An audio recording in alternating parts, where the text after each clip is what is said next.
Fala pessoal, beleza? Vamos começar a nossa aula? Então, hoje a gente vai falar sobre a parte 2 de Geografia das Indústrias, beleza? Nosso capítulo 6 do livro Geografia Geral do Brasil, volume 2, beleza? Bom, e aí só para dar continuidade, né, no nosso sumário, a gente vai falar aí dos modos de organização que fizeram tanto sucesso, né, o que ajudaram a nossa indústria a ser como ela é hoje em dia e que corriqueiramente caem nas provas do Enem, elas são, né, são importantes, beleza? Bom, o primeiro deles a gente vai falar sobre o Taylorismo, falar depois sobre o Fordismo, né, que vem em seguida. A gente vai falar também sobre o modelo fordista e como ele se deu com o aspecto econômico do keynesianismo, beleza? E a gente vai falar também do momento entre a crise de 29 até o momento em que o Fordismo ele entra em decadência de fato, e aí a gente surge o que? Com o Toyotismo dentro das indústrias, mas também de maneira mais abrangente a gente vai falar da produção flexível e como ela é extremamente importante, né? Inclusive nos dias de hoje, na nossa vida, tudo que a gente produz, tudo que a gente faz, né? Tem esse caráter da produção flexível, beleza? Então vamos começar aqui. Bom, pessoal, tudo isso começou com o Taylor, quando em 1911 ele lança um livro, tá? E nesse livro ele basicamente é um livro sobre administração, é um livro sobre planejamento, e ele tenta mostrar como as indústrias elas poderiam ser mais eficazes, como você poderia aumentar a produtividade dessa indústria, beleza? E basicamente era uma reorientação do trabalho do trabalhador, né? Ou seja, a forma que o trabalhador ele está inserido dentro da fábrica. Então a ideia era que eles tivessem cada vez mais o que, pessoal?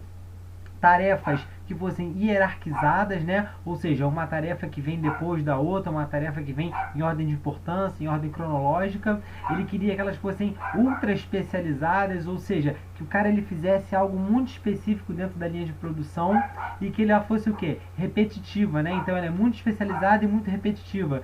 Então é o que? Aquele cara que só bate martelo, é aquele cara que só parafusa alguma coisa, é aquele cara que só aperta um botão. Quer dizer, é esse tipo de tarefa que o Taylor ele pregava. E ele acreditava que isso seria o que? Isso, juntando tudo isso, né, você juntando essa hierarquia, essa ultra especialização e essas tarefas repetitivas, você teria lá uma linha de produção de maneira mais o que? Mais produtiva, você conseguiria produzir mais em menos tempo, beleza? Então é sempre isso, tá? A questão da produtividade, o quanto você consegue produzir no menor tempo possível, e isso a gente utiliza até os dias de hoje, né, nessa questão capitalista, beleza? Então quanto mais rápido você consegue produzir um produto e fazer com que ele chegue no teu consumidor final, né? Então o tempo de produção, o tempo de transporte, né? O custo dele, o menor custo possível, tudo isso é muito importante para a competitividade, beleza? E a produtividade também anda lado a lado disso. Então o Taylor foi o primeiro cara que conseguiu sistematizar isso, tá? Esse é o grande ponto dele. Por isso que ele é sempre citado e sempre citado primeiro. Bom, o Henry Ford, em 1913, tá? O Henry Ford, o mesmo dono da Ford, da empresa que existe até os dias de hoje, ele decide aplicar na empresa dele os preceitos que o Taylor havia proposto, né? Sobre essa questão da hierarquização, da especialização. Então ele tenta colocar isso na empresa dele, na linha de produção, né, do Ford T na época, né, que é esse carro que vocês podem ver aí na imagem. E ele tenta fazer com que a produtividade dele aumente. Só que o Ford ele teve uma sacada melhor ainda que a do Taylor, que foi o que? Fazer a esteira rolante. Vocês podem ver também na imagem abaixo. A esteira rolante é um grande diferencial, porque se o Taylor ele propõe uma especialização, uma hierarquização, né? Uma forma de você aumentar a sua produtividade. O Ford ele consegue elevar isso a outro patamar quando ele coloca uma esteira rolante na linha de produção. E por que isso acontece? Porque a esteira rolante ela basicamente define o tempo que cada trabalhador vai ter para poder fazer aquele movimento. Então você consegue ter aí uma estimativa de em quanto tempo o produto ele fica pronto. Porque se você tem um trabalho como o Taylor propõe, mas não tem ali a esteira rolante, o trabalhador ele pode o quê? Se cansar, pode se distrair, então ele teria o quê? Uma perda de produtividade. E a esteira rolante eleva isso ao quê? A um nível maior ainda, né? o que é muito bom para a economia por um lado, obviamente, né, porque você consegue ter maior linearidade, mas ao mesmo tempo eu imagino que seja algo meio ruim para a cabeça do trabalhador, porque é muita pressão naquele momento enquanto ele trabalha, né, então, né, tem o bônus e o ônus aí. Ah, mas enfim, de qualquer forma, o Fordismo ele se distingue do Taylorismo. Por quê? Porque o Fordismo ele consegue levar a proposta do Taylor para outro patamar. Tá? Ele consegue trazer aquela ideia do Taylor de produção em massa, né? A ideia dele de organização das indústrias, e ele leva isso para outro patamar nas empresas, né? Ele leva isso a outro patamar na própria economia. E de que maneira o Ford ele faz isso? Ele percebe que para você ter uma produção em grande escala, né, você também tem que ter um consumo em grande escala. Então não adianta você produzir, sei lá, 1.000 carros, 2.000, 3.000, 5.000 carros, se você não tem o que? Gente para comprar. Então a ideia do Ford era justamente o que? Você ter muita produção, uma produção muito grande, mas você também ter um exército, né, de pessoas que possam comprar esses produtos. Então, nesse período que ficou marcado, né, junto com o Ford, a gente teve cada vez mais uma produção em escala, né, cada vez maior, e você também teve um aumento dos salários, tá? Você tinha salários maiores para os trabalhadores, você tinha produtos de boa qualidade e produtos que durassem bastante tempo. Então você teve um incremento na economia muito grande, porque além de produzir muito, você deu o quê? Bons salários e bons produtos para estimular o consumo das pessoas. Então você teve um acréscimo da economia muito grande por causa disso, porque você tem agora lá um exército, né, de mão de obra que além de trabalhar, ele também consome e consome bastante, beleza? E isso ficou conhecido como economia de escala, tá? Então isso durante as primeiras décadas, elas foram muito importantes, até que veio uma crise de 1929. Essa crise de 1929, ela nada mais foi do que um reflexo da superprodução, né? Ou seja, de acreditar que a economia ela seria aquecida com uma produção em massa de produtos, né? Ainda na ótica do liberalismo, ou seja, na ideia de que o Estado ele não deveria intervir na economia e por isso ele se autorregularia. Então você teve uma superprodução e como eram produtos de boa qualidade, né, e que duravam bastante tempo, as pessoas elas não consumiam esse produto de novo, elas não compravam outro produto. Por quê? Porque ele durava muito. Então, no momento em que houve uma superprodução e foram se passando os anos, né, e as pessoas não voltavam a comprar aquele produto e quem já tinha comprado ainda tinha ele em bom estado de uso, aquela superprodução ela gera um problema. Por quê? Porque você tem grandes estoques e você não tem para quem vender aquilo. Então, isso acabou em 1929 quebrando a economia dos Estados Unidos e, por consequência, a economia de outros países também, beleza? Então, essa crise ela acabou virando uma depressão, porque ela chegou a durar alguns anos, ela não acabou de maneira tão rápida assim, né? Não foi um baque e voltou, né? Ela dura até 29, 30, 31, 32, ainda tem reflexos dela. Até que a gente tem um modelo keynesianista, tá? A ideia do modelo keynesianismo é de você ter aí um Estado interventor na economia, o que quebrava com aquele preceito de que você não teria um Estado onde você tivesse uma intervenção tão grande dele na economia. Bom, a base do keynesianismo ela seria um Estado que tenta propor o pleno emprego, tá? Pleno emprego, aumento salarial, construção de grandes obras públicas para você ter lá para você ter geração de emprego, geração de infraestrutura, para você girar a economia. Isso ajudaria o quê? O modelo fordista a continuar produzindo. Beleza? Então você teve um casamento ali entre Estado e economia e empresariado para você poder fomentar. Beleza? E juntos, né, o modelo fordista e o keynesiano, eles acabaram superando a crise de 29. Isso ajudou a criar um estado de bem-estar social, né, nos Estados Unidos, com a política do pleno emprego, com o investimento estatal. Então isso deu uma espécie de sobrevida a esse modelo, beleza? Só que isso se passou na década de 30, né? Na década de 40 você teve lá a Segunda Guerra Mundial, então os Estados Unidos eles acabavam produzindo muito para outros países, né? Por causa da economia de guerra. Então você teve ali anos de muito sucesso econômico, tá? Só que, conforme as décadas foram passando, esse estado de bem-estar social começa a custar caro. Esse aumento salarial custa caro, esse pleno emprego custa caro. E, novamente, volta aquele velho problema do consumo, né? De você não ter tanto o que consumir. Então, a economia ela começa a desacelerar novamente na década de 70. E aí você tem uma economia desacelerando, você tem pressão de sindicatos, né, pela continuidade do aumento dos salários e por qualidade de vida também, né, de maneira geral, da população. E você tem lá o lucro das empresas sendo reduzido, né? E aí, nessa tentativa do lucro reduzido, as empresas tentam aumentar o valor dos produtos, o valor dos salários também aumenta, isso acaba gerando uma inflação também não é boa para a economia, então você tem ali um problema latente já por volta da década de 70, que fica pior com as duas crises do petróleo que ocorreram nesse período, né? Em 73 e em 79, tá? Ainda num contexto de Guerra Fria, você tem lá dois problemas com a crise do petróleo que faz com que o preço dele extrapole muito. Então você tem aí o que?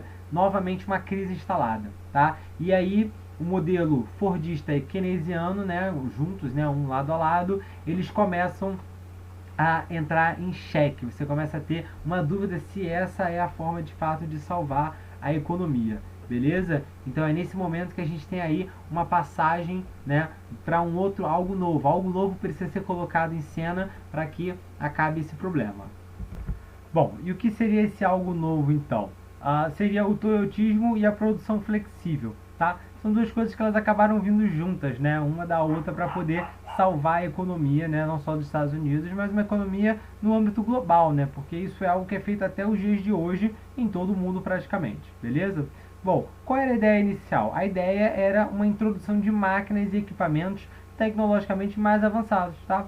Como robôs, novos métodos de organização da produção, ou seja, acreditava-se que a produção ela poderia ser mais automatizada, ela poderia ser mais eficaz do que ela estava sendo até aquele período da década de 70, beleza? Então vamos lá, o toyotismo ele diz respeito à forma de organização dentro da fábrica, tá?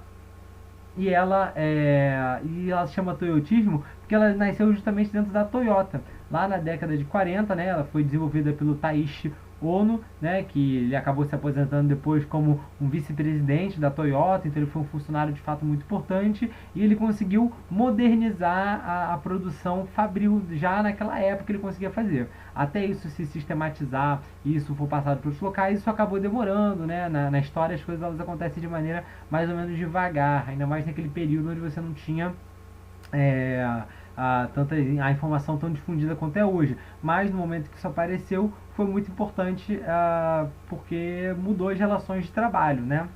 E a produção flexível, né, ou seja, que ela é o toyotismo, mas levado a outro nível, ou seja, ela é jogada no aspecto econômico, né, mundial, ela é mais ampla. Por quê? Porque ela corresponde às relações de trabalho e às políticas econômicas. E quando eu falo de política econômica, eu estou falando do neoliberalismo, beleza? Eu estou falando, né, dessa questão de você ter uma nova perspectiva em relação ao trabalho do trabalhador, ou seja, políticas de arrocho salarial, maximização dos lucros, né, desemprego estrutural e conjuntural, que a gente já vai falar daqui a pouco. Então, assim, você tem essa política que ela veio firme, a política das privatizações, tudo isso está dentro desse pacote neoliberal que ele passou de rodo, né, ao longo da década de 90 e até os dias de hoje nós ainda temos reflexos dele, beleza?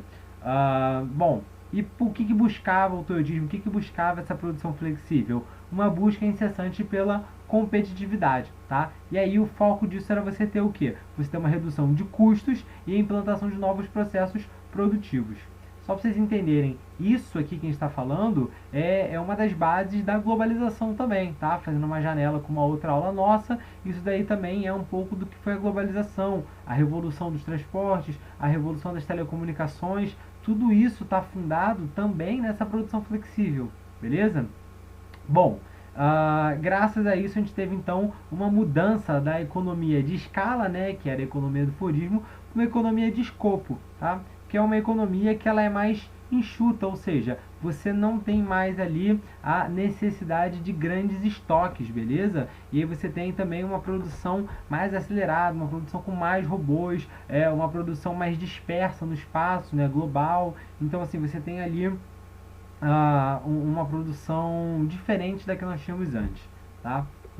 Bom, uma das características dela está centrada na terceirização, ou seja, você passar algumas partes da produção para outras empresas. Então, por exemplo, setores de suporte, setores de limpeza, de segurança, manutenção, alimentação, assistência técnica, tudo isso não é mais da empresa, tá? Não é uma empresa mais que abarca tudo isso. Você não tem mais, por exemplo, o zelador da Toyota, tá? É uma empresa que presta serviços para a Toyota, levando para lá os zeladores, né?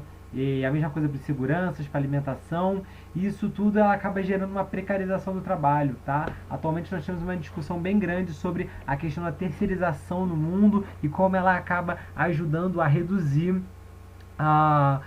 os salários, né? Porque é uma empresa que presta serviço para outra e ela tem que pagar o trabalhador e também tem que ter o lucro dela. Logo, se ela não vai cobrar tão caro, se ela cobrasse caro, a própria empresa, né, original poderia ter o seu próprio zelador, ela acaba o quê? Diminuindo o preço do salário, né, dos benefícios e lucrando em cima disso. Então, é mais uma das provas de uma precarização das relações de trabalho, beleza? Que acabou sendo confirmada aí nessa nossa última reforma trabalhista aqui no Brasil. Enfim, nós temos aí mundialmente essa questão da terceirização como um trabalho mais precário, né, em relação à qualidade do trabalho. Não do trabalhador, é um trabalhador comum como qualquer outro, mas a condição em que ele está inserido, ela é pior do que as outras, tá? Outra característica também desse modelo são as células de produção, né, no lugar de uma linha de produção. Ou seja, se no Fordismo a gente tinha aquela linha de produção enorme com as esteiras rolantes, agora nós temos as células. E como é que são as células? A célula, você tem todo o processo de criação de um produto num ambiente menor, onde você teria pessoas que ajudariam a verificar os problemas nas etapas. Isso reduz a possibilidade de um erro no final, porque se você está numa linha de produção e aí está produzindo. E na etapa número 15, de 30 etapas, você tem um erro. Para você detectar isso depois de um produto pronto, isso dá muito trabalho. Agora, quando você trabalha em células pequenas, com alguns trabalhadores ali gerindo todo o processo, você tem ali uma menor chance de erro, beleza? Então, isso é mais uma questão da produção flexível. Outra coisa também, a automação das fábricas, né? Com a substituição de MDO, ou seja, mão de obra, fabril por máquinas. Então, cada vez menos você tem trabalhadores. Você não tem mais aquela função especializada do cara que aperta um parafuso, do que bate um martelo, né? Você tem agora máquinas que fazem trabalhos de diversas pessoas. E qual é o problema disso? O problema disso é que você acaba gerando desemprego, beleza? Mas já vamos falar disso daqui a pouco. Bom, outra questão importante também é o que? É o just in time, beleza? O just in time, ele é uma das formas de você produzir dentro da produção flexível, né? Ou seja, você tenta estabelecer uma sintonia entre a fábrica, o fornecedor e o consumidor. Você não mais produz vários estoques, né, com produtos, como você tinha até a crise de 1929. Você agora faz produtos sob demanda. Então, por exemplo, lá, aquela foto aqui, ó, essa foto aqui que vocês estão vendo, que tem uma série de Fords pretos, né, fabricados, você não tem mais isso. Por quê? Porque o carro parado, né, ele acaba se deteriorando, então você tem um custo maior. Como é que você faz hoje em dia? Você vai lá na concessionária, compra um carro e depois de alguns dias, né, que ele acaba chegando na tua casa, que tu vai lá poder buscar. Por quê? Porque você primeiro compra, depois eles fabricam e depois eles vendem. Isso parece uma perda de tempo, mas na realidade ele é fundamental. Porque imagina, por exemplo, no momento atual de crise que a gente está vivendo, se as empresas estivessem produzindo um monte de carro e estivessem com aquele estoque enorme.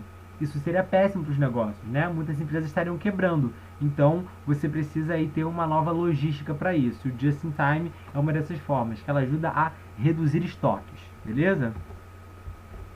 Bom, e como isso se dá nas relações de trabalho, né?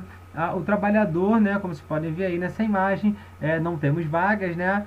O desemprego ele aumenta, tá? Isso foi ruim para os trabalhadores, toda essa questão, porque se até a década de 70 você tinha salários maiores, sindicatos mais fortes, na produção flexível você tem cada vez menos isso, né? Então os salários baixaram, né? Junto também com a questão do neoliberalismo, os direitos trabalhistas eles são mais restritos ou inexistentes, beleza? Você tem o enfraquecimento dos sindicatos, tudo que a gente viu, por exemplo, no Brasil recentemente, tá? Da década de 90 para cá, uma série de funções diferentes de trabalhadores na sociedade perderam direitos trabalhistas, os salários estão cada vez menores. Essa última reforma da trabalhista que já falei para vocês, ela também ajuda a precarizar cada vez mais, tá?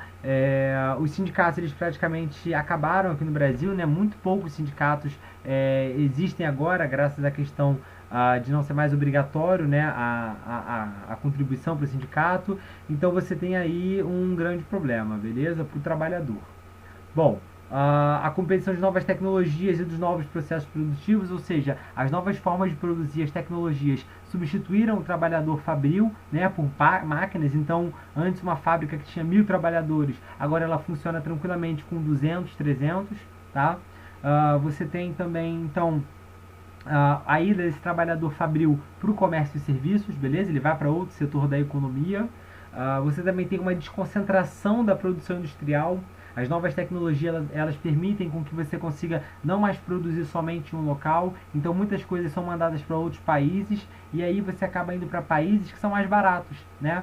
Mais baratos, então você manda para a China, onde o salário é menor, onde a lei ambiental é mais frágil, onde é mais fácil poluir, então sai mais barato a produção. Tá? E aí essa concorrência desleal também gera desemprego em determinados locais do mundo. Tá? Então a concorrência do trabalho informal e trabalhadores mal remunerados comuns nos países em desenvolvimento. Né? Então você manda lá a sua produção fabril para locais mais distantes, para locais mais pobres e você lucra com isso e outros trabalhadores acabam perdendo, beleza? O que acaba gerando então, galera, dois problemas que nós temos aí também nessa produção flexível, que é o desemprego estrutural e o desemprego conjuntural. Pessoal, o desemprego estrutural é basicamente quando a estrutura acaba. O que é estrutura? A estrutura é algo que sustenta, né? A sustentação de uma casa. Quando você acaba com a estrutura. Que seria o quê? O momento em que você tem um trabalhador que ele é substituído permanentemente por uma máquina.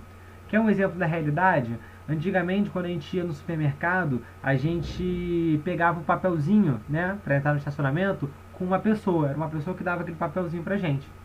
Hoje em dia, você chega lá, tem um totem, que é um robozinho, um computadorzinho que você aperta e sai aquilo. A estrutura acabou. Você não tem mais aquele trabalhador ali. Você não precisa mais dele. Você não precisa mais pagar um salário. Você tem agora um computadorzinho, uma maquinazinha que faz isso. Agora, ou seja, o emprego então ele acaba, ele deixa de existir. O desemprego conjuntural, ele é da conjuntura, ou seja, ele é do momento. E que momento é esse? Um momento de crise. Por exemplo, esse que o Brasil vive. Temos mais de 12 milhões de desempregados agora aí, né, no mês de 2020, no caso. Né? No momento em que essa crise acabar, né, os trabalhadores vão retomar seus empregos. Então a conjuntura não é favorável, mas o emprego ainda existe. Beleza? Essa é a diferença de um para o outro. E isso é algo muito característico da produção flexível também. Beleza? Bom, essa era a nossa parte teórica, era isso que eu queria trazer para vocês. Agora, vamos fazer um exercíciozinho aqui para poder concluir? Vamos lá, pessoal. 2019, questão 56, tá? A reestruturação global da indústria condicionada pelas estratégias de gestão global da cadeia de valor dos grandes grupos transnacionais promoveu um forte deslocamento do processo produtivo, até mesmo de plantas industriais inteiras, e redirecionou os fluxos de produção e de investimento. Entretanto, o aumento da participação dos países em desenvolvimento no produto global deu-se de forma bastante assimétrica quando se compara o dinamismo dos países do leste asiático com o dos demais países, sobretudo os latino-americanos, no período 1980 e 2000. Ou seja, o que ele está querendo dizer ali? Que a produção, né, da indústria ela se deslocou de países centrais para países periféricos, né, sobretudo países do leste asiático, mas ainda assim, mesmo com esse deslocamento da indústria, a participação no PIB ela não é tão significativa assim quanto poderia ser. Tá? Ou seja, isso quer dizer o quê? Que embora a indústria tenha se movimentado para outros locais, a economia, o dinheiro, ele ainda não está circulando em tantos locais. Tá? Esse é o ponto. Então vamos lá. A dinâmica de transformação da geografia das indústrias descrita expõe a complementaridade entre dispersão espacial, né, dispersão no espaço, né, e o que? Vamos lá. Autonomia tecnológica? Não, esses países muitas vezes eles nem produzem tecnologia, eles só são montadores de produtos, tá? A tecnologia ainda permanece nos países centrais. Crise de abastecimento? Não está falando nada sobre falta de produtos, falta de energia, falta de nada disso. Descentralização política? Não, também não está entrando na questão política dos países, não diz nada sobre uma perda de controle, né? Concentração econômica? Sim, esse é o nosso ponto, né, pessoal? Concentração econômica, gabarito letra D. E por que esse gabarito é letra D? Porque ele mostra que, embora a produção tenha ido para outros países, ela ainda está o quê? O dinheiro muito concentrado em alguns países centrais, beleza? Bom, eu tinha preparado só essa questão para vocês aqui, tá? A gente já fez algumas questões na aula anterior. Dei uma estudada nessa questão da produção flexível e do Fordismo. O Fordismo ele é bastante comum de cair nas provas, tá? Muito famoso. A produção flexível também, especialmente porque ela é muito atual, beleza? Então o que eu tinha para vocês hoje era isso. Vou deixar o material aqui na descrição e qualquer coisa, manda mensagem.